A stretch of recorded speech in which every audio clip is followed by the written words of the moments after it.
And so, my fellow Americans, ask not what your country can do for you, ask what you can do for your country. It was the Kennedys that, at least for me, were the political heroes that were part of my generation that inspired me the most. The world at large, not just Americans, were energized and galvanized by the election of this highly charismatic, intelligent, very adept political leader, John F. Kennedy. Let the word go forth from this time and place to friend and foe alike that the torch has been passed to a new generation of Americans. JFK was, in his inaugural speech, thinking about passing the torch to a new generation. So it was a time of optimism. People thought that they were going forward, and they were going forward with this young, handsome president and his young and beautiful wife and their children. They were sort of the ideal American family for people. Well, I grew up an Irish American, and that meant something. On the bulletin board in our kitchen, there was a picture of Jesus, and there was a picture of John Kennedy. John F. Kennedy captured the imagination of Americans in general, but of course for Democratic Party adherents especially. Kennedy brought the spark that inspired a new generation of Americans to view public service as something good.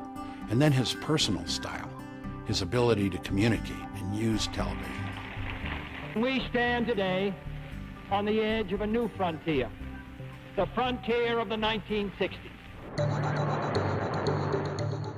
Kennedy's slogan of the new frontier was intended to really capture a certain kind of ambition, a certain kind of optimism, and this was meant to convey that the 1960s were going to be an era of change. Some of that was going to be technological change. We choose to go to the moon in this decade and do the other thing, not because they are easy, but because they are hard. Some of it was going to be spreading American influence throughout the rest of the world.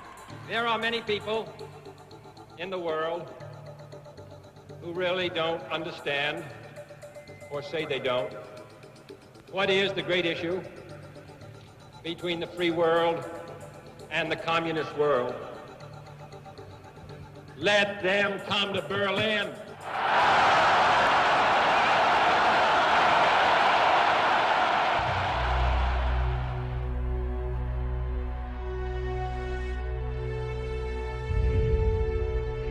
Those couple of days starting in Dallas, we thought we were coming apart at the seams. The nation felt unhinged. It's one of those moments in 20th century American history when if you ask anyone of my generation, the moment they heard, they can almost to the person tell you where they were. You have to go back and say, what if Kennedy had lived? Would there have been Johnson? Would there have been Vietnam escalation? Would there have been Dick Nixon's rise?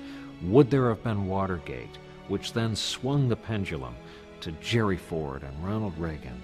The end of the Cold War, the collapse of the Berlin Wall, the death of Jack Kennedy changed everything for the United States.